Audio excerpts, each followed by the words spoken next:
Welcome to this KuppingerCole video blog. My name is Matthias Reinwarth. I'm lead advisor at KuppingerCole Analysts.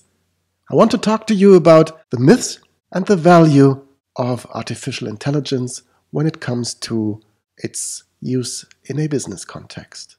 The title of this short presentation is Never Mind the Robots. Here's the real AI. How to let machine learning add value to your organization.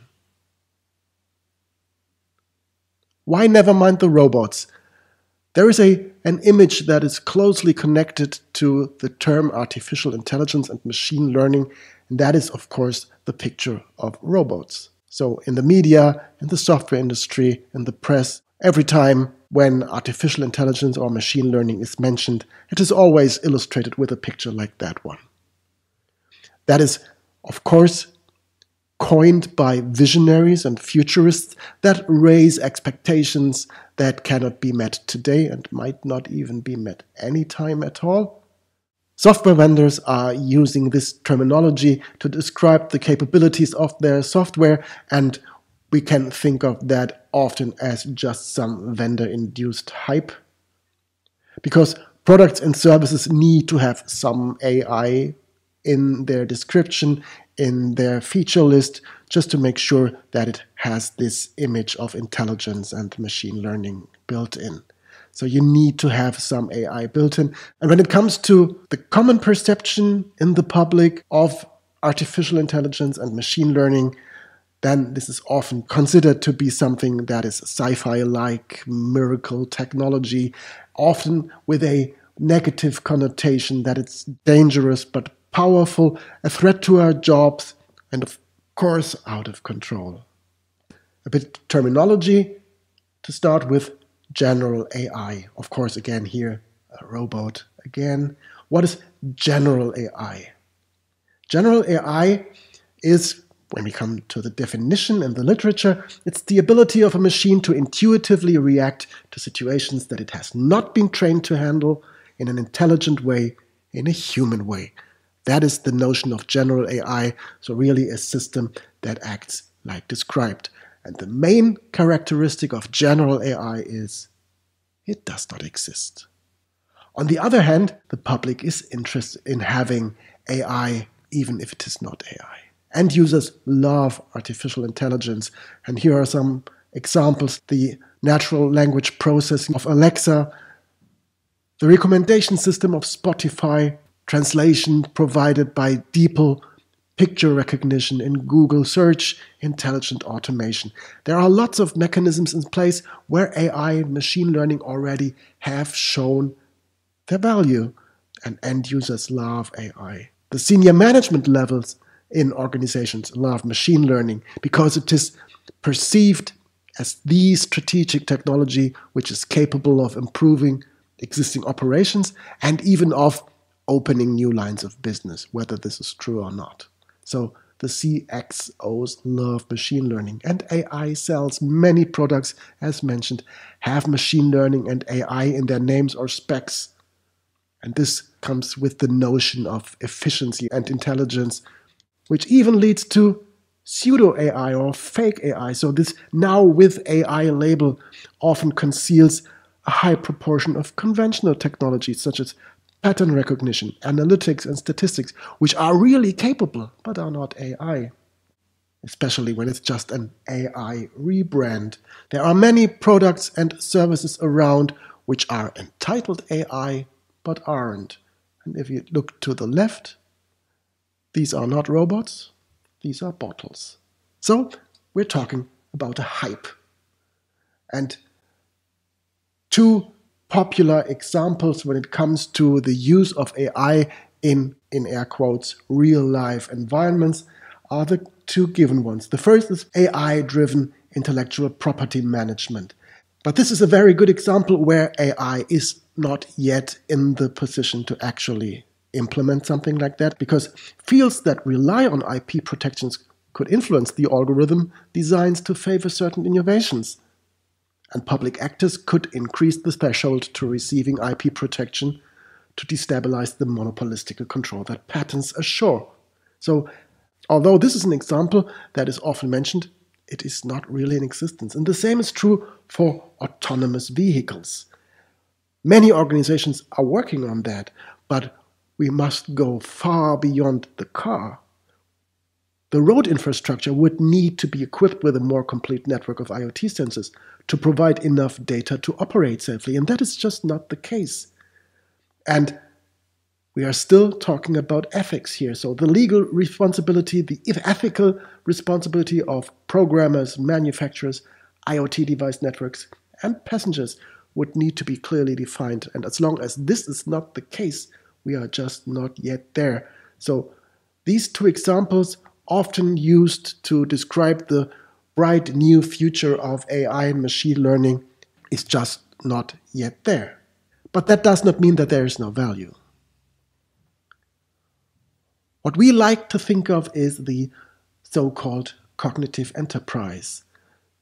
These enterprises are striving for innovation, so to achieve and implement the agility required and the culture to change the way organizations work and deliver value to a more modern approach.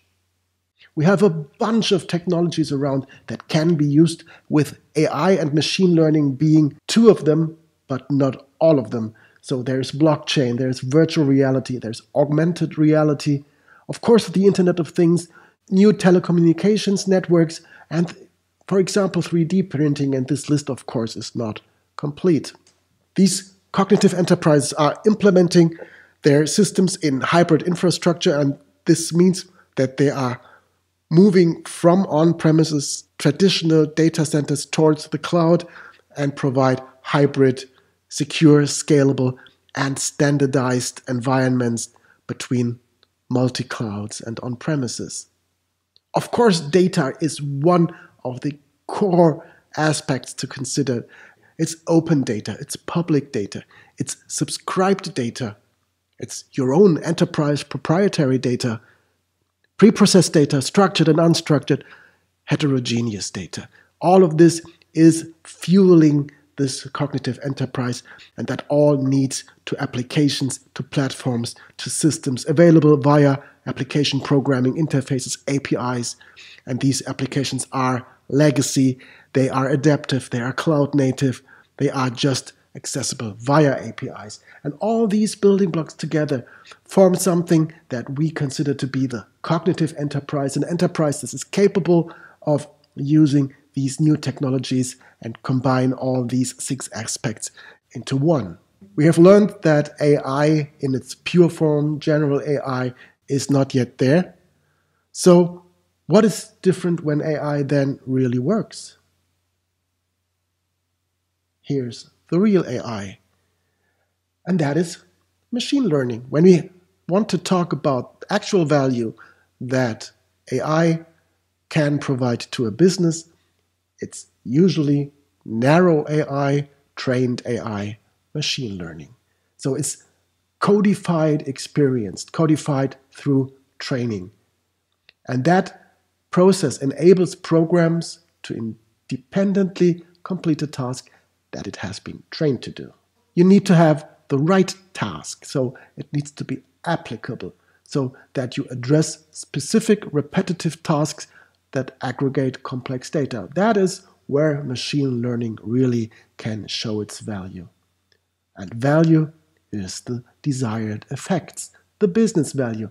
If it really actually adds value to your individual unique business, or if it can leverage significant cost savings, or it can achieve higher customization in processes so that you can make more specific variants of a standard.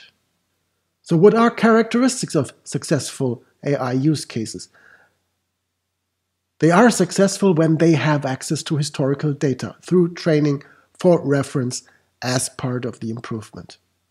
When there is a constant flow of real-time data so that the AI can actually react to a critical mass of input for operating and for potential self-improvement, constant flow of real-time data. Ideally, there is a repetitive task to be completed. As I've mentioned, unlock cost savings through automation. Then AI, machine learning, is actually perfect. And when there's only a limited scope of control, and that means that the organization can operate in a contained system without significant interface with other influential actors. So let's take these 4 characteristics and compare them to 5 concrete use cases for the use of narrow AI, starting with predictive maintenance in manufacturing. The challenge is easy. It's when needs a device that is installed somewhere else, when does it require maintenance? And when given the appropriate inputs such as installation date, load, running time, and standard maintenance timelines, an AI can actually make the adequate decisions. So the downtime can be factored into production planning and ultimately can be reduced by having the appropriate parts at hand. So we have historical data, we have real-time data, we have a repetitive task, and we have a limited scope of control limited to own operations. Second example, network coordination in energy production. We are talking about the intelligent energy grid, and this intelligent energy grid is dependent on inconsistent sources. So we have to have predictive algorithms that are capable of estimating future low supply and automate the support from, for example, passive renewable energy at the edges of a grid network. So again, we have historical data to compare with, we have real-time data, we have a repetitive ongoing task. The scope of control is a bit bigger, but nevertheless limited because it includes edge devices that might be private property. Fraud detection in finance. Fraud in banking is increasingly common as customers rely more exclusively on just digital online interfaces. So fraud detection can be supported through algorithmic verification of new accounts or account activity.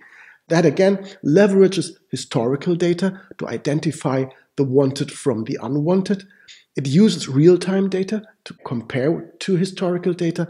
It's an ongoing repetitive task, and the scope of control is limited, although it interfaces with other members of a transaction. Fourth example, employee support in HR. Employees of medium-large corporations can feel removed from helpful resources, so they need some personal interfaces to an HR department.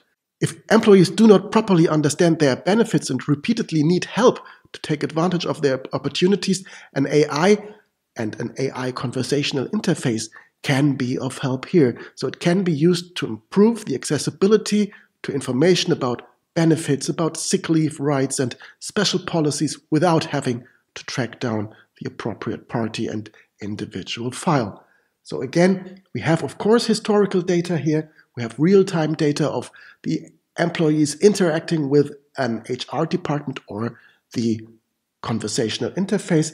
It is a repetitive task because it will happen again and again, and it will be limited to own operations. Fifth example is predictive demand and supply chain management. So the idea is that predictive demand algorithms allow for cost savings by decreasing delivery times and leveraging strategic warehouse locations. And that can be achieved by aggregating e-commerce data and contextual indicators for training an AI to predict short-term consumer demand. So again, we have historical data about previous purchases. We have real-time data that can be used for understanding how demand will develop. It is a repetitive task because it is an ongoing challenge, and the scope of control, again, is limited to own operations. We think of AI as an ecosystem. So the artificial intelligent network of the future is building upon data, capabilities, platforms, and services. So this is really some kind of pyramid starting with AI data. This is the foundation. Sharing data, open data, public data. There are platforms available where individual services, baseline capabilities are available just to use them via APIs. And there are many of them. They are built into AWS, they are built into Azure. You can just gather your services from there. And this is the next level, actually. AI services that are available via platforms, but which are much bigger and work together, interact For example, smart cities will combine vehicle data, as we've mentioned before. And these are comprised of several AI solutions, and you combine it with traffic data, smart energy management data, and much more. So you get from the data via the platforms and the services to solutions and networks. Finally, 4 takeaways. How to let narrow AI, how to let machine learning add value to organizations. So this is something as a list of takeaways for you to take home. First of all, define the scope of control. Determine the scope of control you have, because this is critical to the AI success within your organization. You need to focus on use cases that can be contained within a company's internal network, where it can mitigate risk and establish measurable benefits. Of course, such an AI solution must be providing actual business benefits. So either cost savings or added value, or both. Balance cost savings with added value. So achieve the maximum benefit from your AI solution beyond cost savings. This includes added value through improved efficiency, higher resiliency, or better communication. Third takeaway, understand your ecosystem.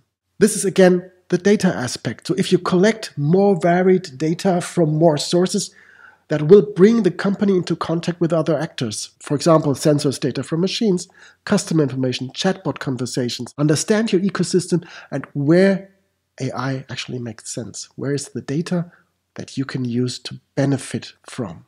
And that also means that you need to understand how data flows.